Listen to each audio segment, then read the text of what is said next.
Assalamualaikum warahmatullahi wabarakatuh. Eh, Perkenalkan, nama saya Najib Rifa Indrayanto dengan NIM 24060120140140082. Di sini saya ingin mempresentasikan eh, materi mengenai Message Passing Interface atau biasa disingkat MPI. Oke, sebelum kita langsung ke MPI, ya sebaiknya kita berkenalan dulu dengan message passing. Atau apa itu message passing? Message passing adalah suatu pengiriman pesan ke suatu proses yang dapat berupa objek, fungsi, atau thread. Message passing menyediakan mekanisme untuk proses dapat berkomunikasi dan bersinkronisasi dari aksi mereka tanpa berbagi alamat ruang yang sama atau alamat memori yang sama. Kemudian MPI sendiri, Message Passing Interface, yaitu merupakan framework standar untuk melakukan komputasi terdistribusi. MPI digunakan untuk memudahkan dalam menulis program untuk message passing. Jadi, MPI ini merupakan sebuah jembatan atau interface agar kita dapat mengimplementasikan message passing dengan lebih mudah. Kemudian, sebentar. Nah, ini adalah contoh dari suatu proses tanpa MPI. Jadi implementasi tanpa MPI itu seperti ini. Bisa dilihat ada memori. Nah, jika kita tidak menerapkan MPI, maka kita untuk melakukan sistem terdistribusi, misalnya ingin mengkomunikasikan satu CPU pada memori ini ke CPU lainnya, misal di sini. Nah, itu berarti kita harus memikirkan memori direct memorinya atau tujuan memori, dan itu cukup rumit. Nah, dengan adanya MPI, memori-memori tadi kita tidak perlu memikirkan manajemen dari direct memorinya itu.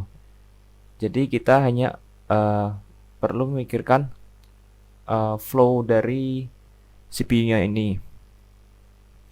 Jadi di MPI ini ada yang namanya kelas utama, yaitu MPI COM-WORD. MPI COM-WORD ini berfungsi untuk membangun suatu environment untuk melakukan message passing. Jadi jadi ini bisa dikatakan 4 CPU dalam satu bundle ini sudah termasuk suatu shared memory tadi ya. Jadi ini sudah dikatakan suatu sistem yang terpisah-pisah ini. 1, 2, 3, 4. Nah, kita ingin mengkomunikasikan antar ini CPU yang satu kesatuan ini dengan memasukkannya ke dalam environment komunikasi, atau MPI COM-WORD ini bisa disebut komunikator. Terus jenis-jenis komunikasi dengan MPI itu apa saja?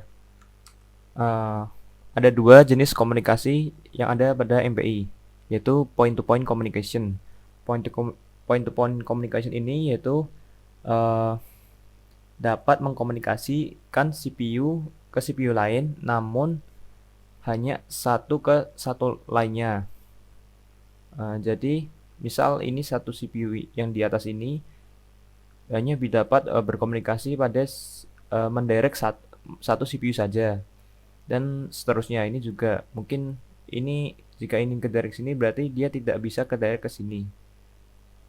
Oke, selanjutnya ada collective communication. Collective communication ini yaitu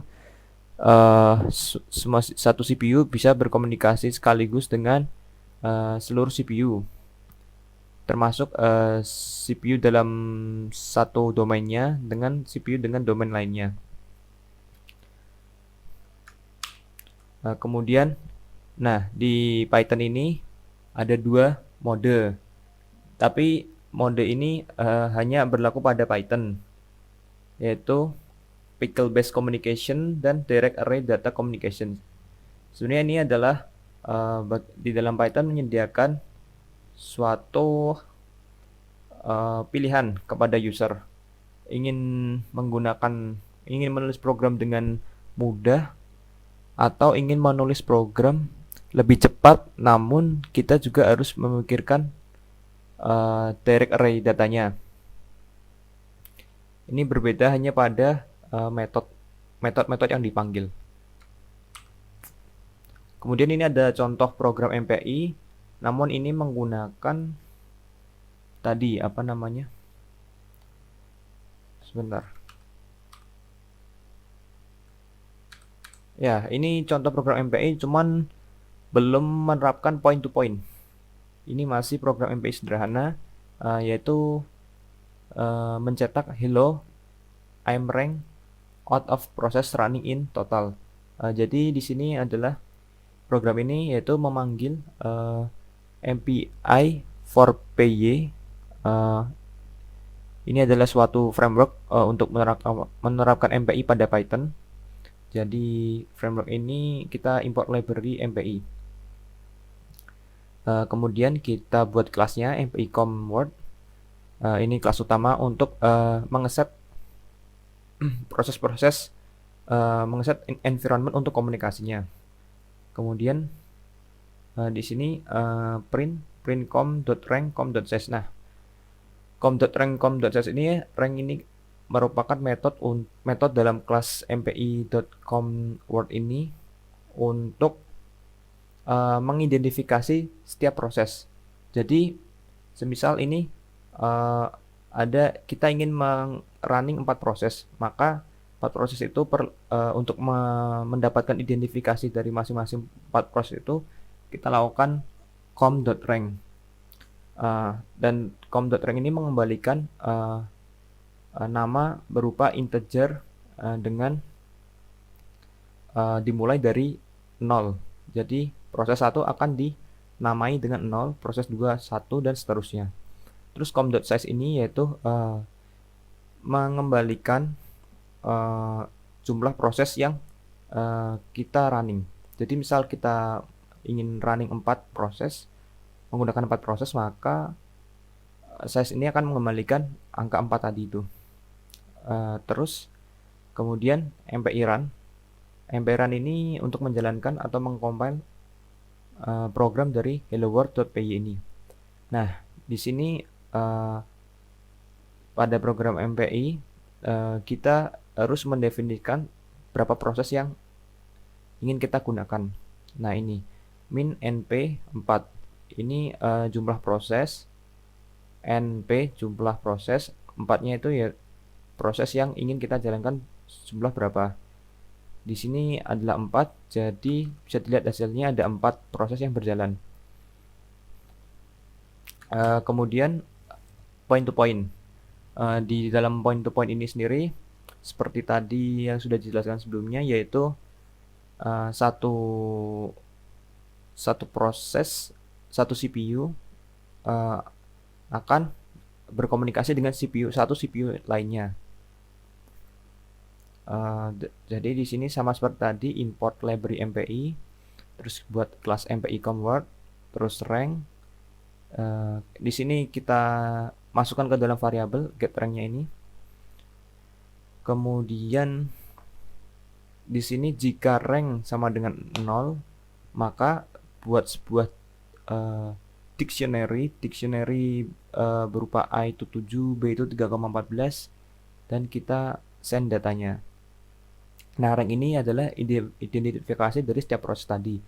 Jadi maksudnya di sini adalah jika proses yang berjalan itu 0, maka kita buat dictionary data yang isinya A itu 7, B itu 3,14.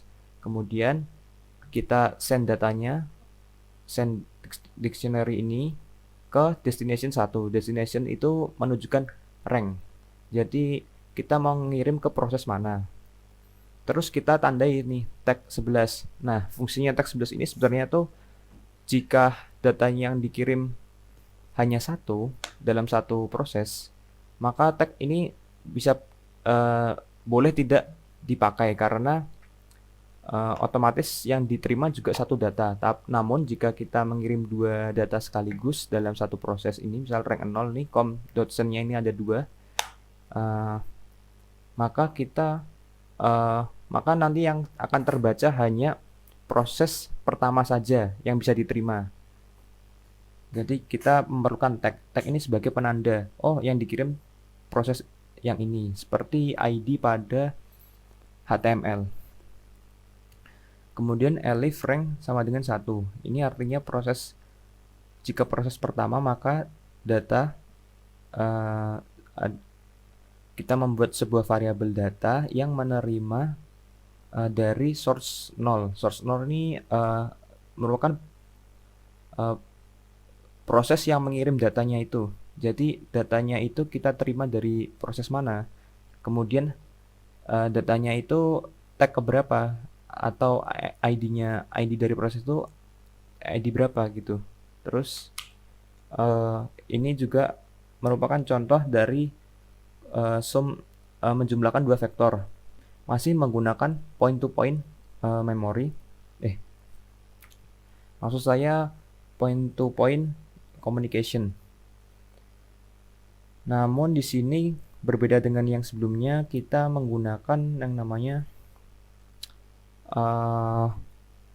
yang tadi itu kan ada modenya yang kita gunakan adalah direct array. Oke, yang pertama kita definisikan, kita inisialisasi seperti tadi, MPI PY, import library-nya, import numpy karena kita akan menggunakan array di sini. Kemudian kita buat kelasnya, kemudian kita definisikan rank-nya, size-nya, count-nya, pcount-nya ini. Pcount ini nanti akan berfungsi untuk membagi slicing datanya. Jadi di slicing sebanyak 3. Kemudian di sini kita membentuk 3 vektor. Vektor A data ini adalah vektor untuk di sini vektor untuk data asalnya yang nanti kita akan proses. B data juga vektor data asalnya yang nanti akan kita proses. C data ini untuk menerima result, hasil dari nanti operasi penjumlahan antara A dan B. Nah, di sini bisa didefinisikan 0 sampai count. Count-nya tadi itu 999. Jadi 0 sampai 999 increment 1. Tipe datanya integer. Base juga sama, cuman bedanya dia decrement. Jadi kemudian di sini ada suatu looping P in range 1 sampai size. Size-nya tadi itu kan 4. Karena di Python itu indeks range-nya itu yang terakhir nggak dihitung, satu indeks nggak dihitung, maka ini hanya akan looping sebanyak 3 kali. Kemudian start ini untuk menginisialisasi, untuk berfungsi untuk slicing datanya nanti. Nah, ini dimulai dari 0 sampai 333. Kemudian start ini dimulai dari 0 karena P-nya ini range-nya masih 0, N-nya ini 333. Kemudian kita cetak proses keberapa, kemudian startnya dari mana, N-nya sampai mana. Terus ini untuk dimension, terus ini untuk send data. Send data ke dimension ini nanti juga berguna di rank selain 0 nanti. Terus ini send datanya. Nah, ini mengesend data dari vektor A data. Ini di send dari start sampai N tadi, 0 sampai 333. 0 sampai start sampai N pokoknya. Terus habis itu destinasinya P ke dirinya sendiri. Terus tag 2 ini untuk menandai proses. Kemudian yang ini B data juga sama seperti A.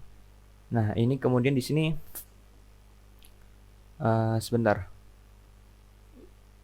Langsung lompat dulu aja, nanti kembali lagi. Nah, di else ini itu kan proses line 0. Berarti proses 1, 2 sama 3. Nah, di sini dim ini tadi menerima data yang dikirim dari com send dim destination p tag 1 tadi. Terus ini kita cetak dimensinya, ranknya, dan lain sebagainya. Nah, ini data ini dia membuat data baru. Namun ini karena ini prosesnya itu berbeda, kita berjalan di dua proses yang berbeda, maka data ini tidak mengoverride data yang di sini. Mana yang di sini? Nah, itu data yang berbeda. Jadi kita pakai kita buat sebuah data data baru yang kosong. Nah, dimensinya ini seperti yang dimensi yang dikirim tadi. Tadi kan mengirimkan dimensi sebanyak 0 sampai 999. Ini juga bdata juga menerima dimensi 0 sampai 999. Tipe datanya integer. Kemudian kita kita terima datanya ini dari data ini ke data di proses yang lain. Nah, ini sudah terlihat source 0, artinya rank dari proses 0. Terus tagnya ini tag 2, tadi prosesnya ini 2. Terus bdata juga sama, dia menerima bdata yang dikirim dari sini. Kemudian cdata. Nah, cdata ini berbeda dengan cdata yang di sini. Nanti habis ini dijelaskan. Terus ini ada numpy.add. Nah, kita ini kan menjumlahkan dua vektor. Maka di sini operasi utamanya di sini. Vektor A data dijumlahkan dengan B data. Terus penjumlahan vektor tadi dikirim ke destination 0 tag 3. Nah, kembali lagi ke sini. Nah, di fungsi looping yang kedua ini, yang di bawah ini adalah menerima hasil jumlah vektornya itu yang dikirim dari selain rank 0 tadi. Nah, di sini sudah terlihat bahwa com receive cdata start sampai end. Jadi dia menerima data dengan dimensi start sampai end itu tadi. Terus source-nya itu P, terus tag-nya 3. Nah, seperti ini. Kemudian setelah diterima, maka dicetak hasil penjumlahannya itu tadi. Bisa terlihat di sini adalah hasilnya. Jadi proses ke-0 tadi itu kan untuk inisialisasi. Proses kedua untuk data, terus proses yang lain untuk menjumlahkan data-data tadi. Terus ini slashingnya. Slashing pertama 0 sampai 33, slashing kedua 33 sampai 66, slashing ketiga 66 sampai 99. Maka ini juga rank 1 menerima 0 sampai 33, rank 2 menerima 33 sampai 66, rank 3 menerima 66 sampai 33. Nah, cdata ini akan berisi vektor. Cdata ini akan berisi array dengan datanya itu 999 sebanyak 999 kali. Oke, kemudian lanjut ke collective communication. Collective communication itu memiliki 4 pola, yaitu broadcast, getter, and all getter. Kemudian berbeda dengan tadi, point to point yang hanya CPU ke CPU. Karena ini sifatnya kolektif, maka dia bisa ke semua CPU dalam waktu bersamaan. Yang pertama, terbagi 4 pola, yaitu broadcast. Broadcast itu satu proses akan mengirim ke setiap proses lain di dalam komunikator. Komunikator itu tadi yang kelas com word tadi. Terus scatter itu satu proses akan membagi pesannya menjadi beberapa bagian dan dikirimkan ke masing-masing bagian ke proses yang berbeda. Kemudian getter itu pesan yang telah dibagikan akan disatukan kembali ke satu proses. Terus all getter itu setiap proses bisa melakukan scatter dan gather. Jadi dalam suatu domain, setiap proses yang dalam domain tersebut bisa melakukan gather dan scatter. Baik, terima kasih. Sekian dari saya. Apabila ada kesalahan, saya Dalam tutur kata, saya mohon maaf. Wassalamualaikum warahmatullahi wabarakatuh.